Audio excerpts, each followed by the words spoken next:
Hello and welcome to XC Psychology. Today we're launching a brand new series called XC Psych Investigates, where we uncover research to understand what science really says in simple terms. So today we're trying to uncover what science says about exercise and depression. So the big question we're trying to answer today is, can exercise rewire the depressed brain? Before we go further, I would like to share a quote that I really love. Mental pain is less dramatic than physical pain, but it is more common and also harder to bear, by C.S. Lewis. It is very hard for people living with depression to share or express the sufferings that they endure. So here are some artworks that will demonstrate how does it feel. And sometimes an image can speak 1,000 words. And here is At Eternity's Gate by Van Gogh. And here is Melancholy by Munch and The Old Guitarist by Picasso.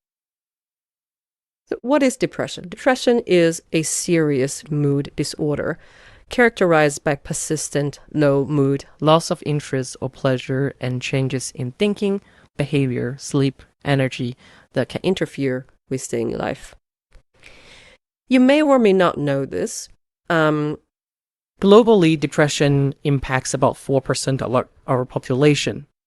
And regardless of our race, our upbringing, our culture, our socioeconomic class, we are all susceptible to depression. And here are some people you may or may not know that live with depression. So, to start with, we have Naomi Osaka, who has, very openly discussed about mental health issues in tennis. But that didn't prevent her from reaching to the top and giving her best. Elon Musk also lives with depression, but that didn't prevent him from creating, a joint tech company and continue to advance technology. J.K. Rowling has been suffering with a great deal of depression when she was writing Harry Potter. Jim Carrey, the actor of Truman's World, has been suffering from depression. Abraham Lincoln has been suffering from depression throughout his life during his presidency.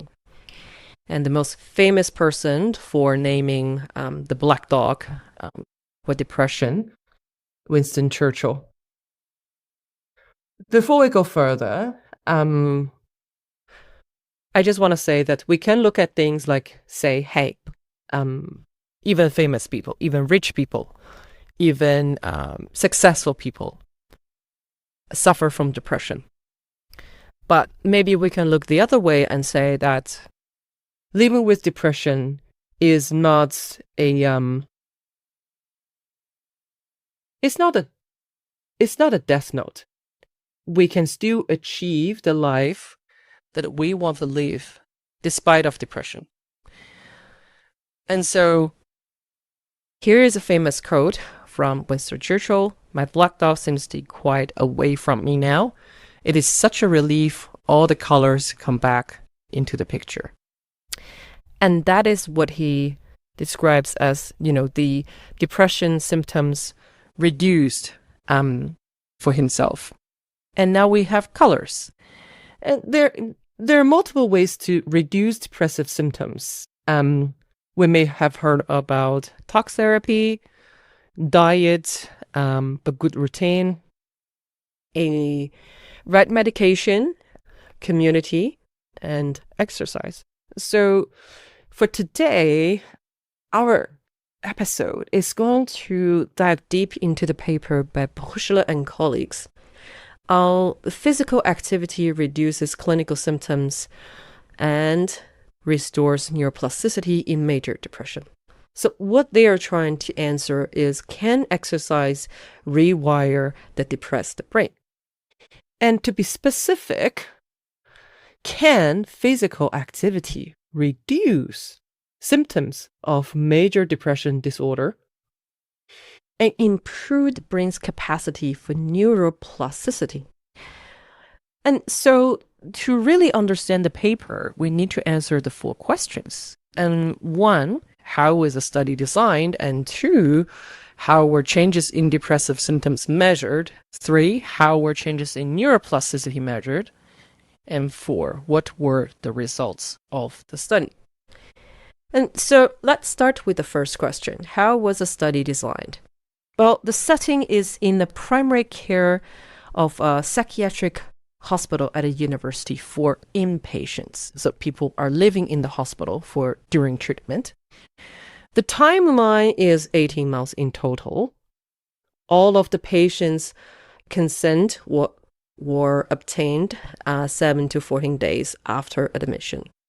So they have recruited 50 patients successively, one by one, and assigned the first 25 to physical activity group, which will shorten it as PA, and next 25 to control intervention, which will short as CI.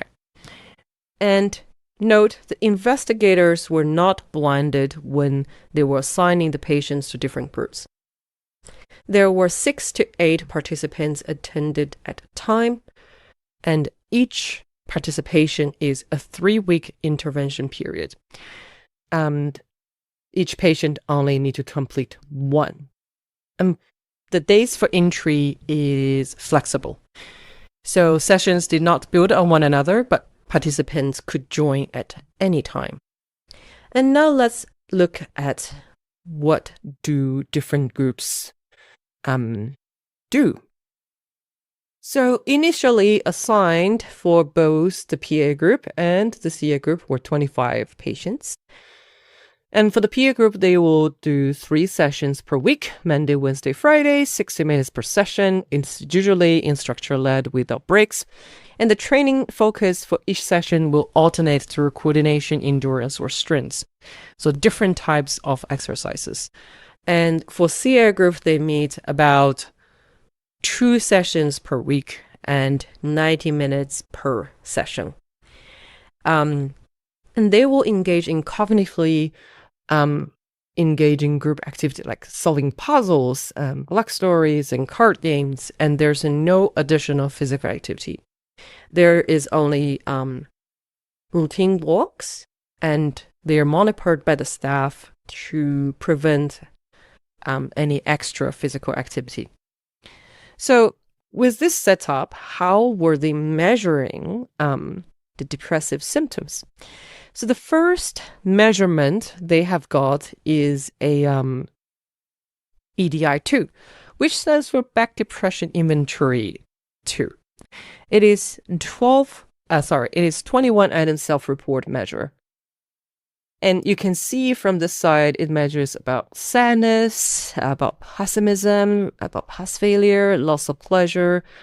And it basically, the patients need to rate for each item on a scale from 0 to 3. How do they feel? And the higher score indicate more severe depressive symptoms. And to interpret the score, we can see there's minimal, mild, moderate, and severe. So remember, this is a self-report. So basically, patients will complete this questionnaire. And next one is the Hamilton Depression Rating Scale, HAMD. So it is a 17 clinician-rated measure. So the doctors, the psychologists, will complete this questionnaire. And the items are scored from 0 to 2 or 0 to 4. So here is a 0 to 2. Question example, here is a 0 to 4. And the higher scores also indicate more severe depressive symptoms. And of course, there is also different categories for interpretation. And so that's for depressive symptoms. But how were changes in neuroplasticity measured? Well, first, the word neuroplasticity, it kind of like it is very mouthful, right? So the way I understand neuron means brain, plasticity means, adaptability or change, adaptable to change. So we can understand as our brain's capability to be adaptable. And so first, for the setup, we have something called transcranial magnetic stimulation. I know, another very mouthful words, but basically it just means this machine. And the TMS stimulates the motor cortex, and the brain sends a signal to the thumb muscle. Hold on, I'll explain. So you see the coil that hooks on the brain. This is where the stimulation will be sent to the brain. And the stimulation sends a signal to our abductor pollicis brevis muscle, which is the thumb muscle here in our hand. So why does this matter? Let's keep this question in mind and continue on. So we have something to send a signal and to our thumb muscle. We need something to record the signal as well. So now we have the complete picture. TMS stimulates the motor cortex, signal travels to the hand, and EMG is the machine to record the muscle response. So without any stimulation, it should be very flat, right? So when the TMS start to send stimulations or neural signals or motor energy potential, it will start to have some changes in the graph, right? So now we understand the setup. We have something hooked onto the patient's brain, sends a signal travels to the hand, and we have something to record how the signals change. Now, we have something to measure the motor cortex excitability. So how easy it is for our muscle to be excited.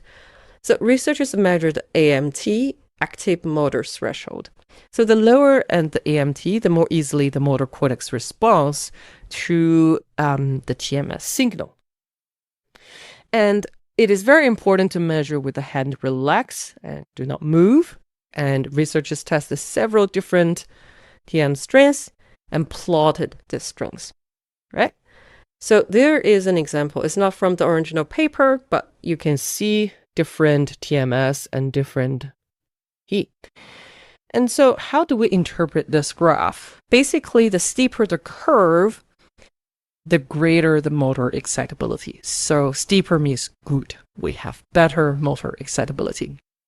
And next, we're trying to measure the motor cortex inhibition. So sometimes we want to, go saying we want to chase a tennis ball on the court. We need the motor excitability. The brain sends the signal to the muscle, hey, we need to go. But sometimes maybe we need to stop and say we're trying to volley at the net. We try not to run into the net. So before we volley, we need to stop. So this is inhibition, our braking system. And so they used something called short interval intracortical inhibition to measure the motor cortex braking system. So don't worry about it. It is also just a matrix to understand what we are measuring. And so they first give a weaker condition pulse, followed by 3 milliseconds later, a stronger test pulse. So if the conditional pulse, the first pulse, made MEP smaller, this means stronger motor cortex inhibition. What is MEP? Motor invoked potential. And so the lower the SICF values, the stronger the inhibition. So here is another graph, not from the paper, but just to understand. Here we have a lower CF values, and we have a stronger inhibition. Now, plasticity. So what they have done is they used the paired associative stimulation, PS, to test the motor ability to strengthen its response. So if you don't understand PS, here we are. Basically, it sends electrical pulse to the median nerve, a nerve somewhere in our brain, followed by 25 milliseconds later by a TMS pulse over the opposite motor cortex. And this pairing repeated for 200 times. So why is that? So PAS is a method designed to produce an LTP-like effect. An LTP-like effect means long-term potentiation. It means a lasting strengthening of communication between neurons. If the neurons can communicate more effectively and more efficiently, that means we have better motor cortex plasticity. And here is an example graph, very simple, some dots, some lines. And so if it's 1, there's no change. If it's above 1, it's a stronger response indicating greater LTP-like plasticity. Below 1, it is a weaker response. And they also did something to measuring the cognitive performance. Remember the CI group. So for attention, it'd be quickly solving some math questions, addition, subtraction, processing speed, cognitive flexibility, and making the trial making tests, and response inhibition, go, no-go, planning, rearranging colored balls in fewest possible moves for the London power of London task. This is the power of London task, this is the trial, and we also have the Stumpf effect and true back gobbles up memory. And so, for interference control and working memory. So what is the results of the study?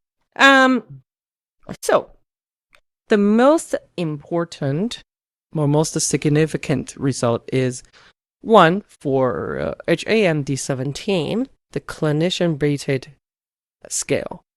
The PA group had significant decrease of depressive symptoms, same as control group.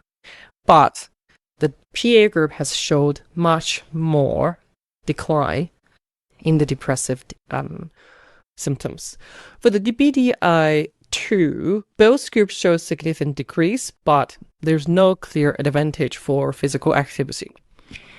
The next one, the PAS effect. Remember, we are talking about a long-term potentiality plasticity.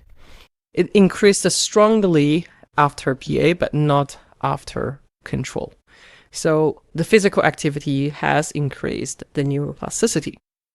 And in terms of the cognitive tests, well, overall, there are some cognitive measures improved, but there was no clear evidence that PA improved cognition more than the control intervention. And so what does that lead us?